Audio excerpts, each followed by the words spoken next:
come on in. So this is my shed. When we first moved into this house, we had my husband and I had kind of an argument about who was getting which shed, and I won, obviously. So this is where I started my business. It's allowed me to have my own personal space. It's allowed me to be able to be out here and be by myself and be creative and blare the radio if I want to. And I get my inspiration when I have my own space to let my thoughts out and think. I got my start, I guess, from my mom. She always dabbled in drawing and things. And I took every art class available that I could, from middle school to high school to college. And if I don't know how to do it and I don't have the means to go to school to figure it out, YouTube really helps a lot on that too. So my inspirations come mainly from nature. When I walk outside, everything to me looks like a painting or a picture. It's never just what everybody else sees. It's just, that's what I see. And so I take that and put it into my own work and try to make it as real as looking as possible, but sometimes it's fun to play around with it and make it look totally different. So I'm doing a stained glass feather, and I normally just put my patterns down on my glass the way I want the pieces to come out and trace them, and then I use my tools to pop the glass apart after I've cut it. And you should wear gloves when you do this because you can cut your fingers pretty badly, but I tend not to wear them.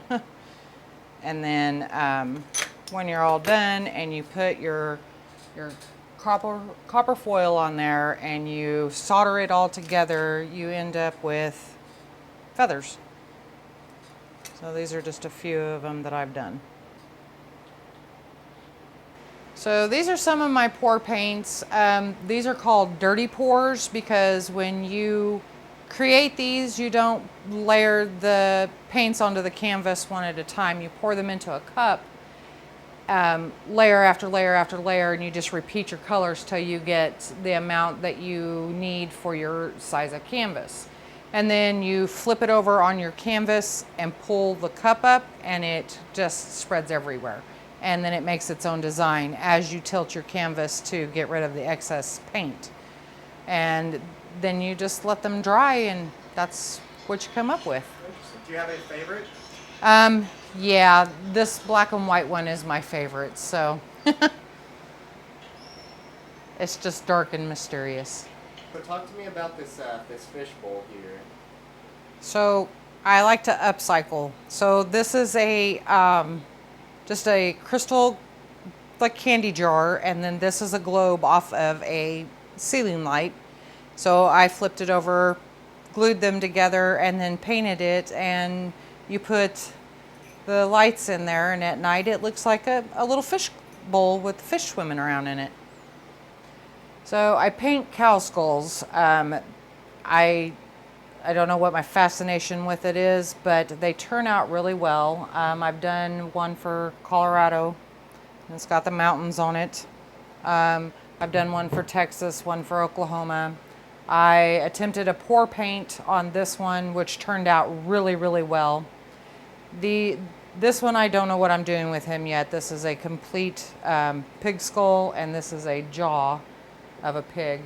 So I just like to doodle around with them and make art on them. So my ultimate dream would be to do this full time, to have an up and running business that's in an actual shop, not just a little shed out in my backyard. To have people commission me to do pieces for them to hang in galleries or homes or businesses, anything of the sort. If I could do this full time, I'd be in heaven.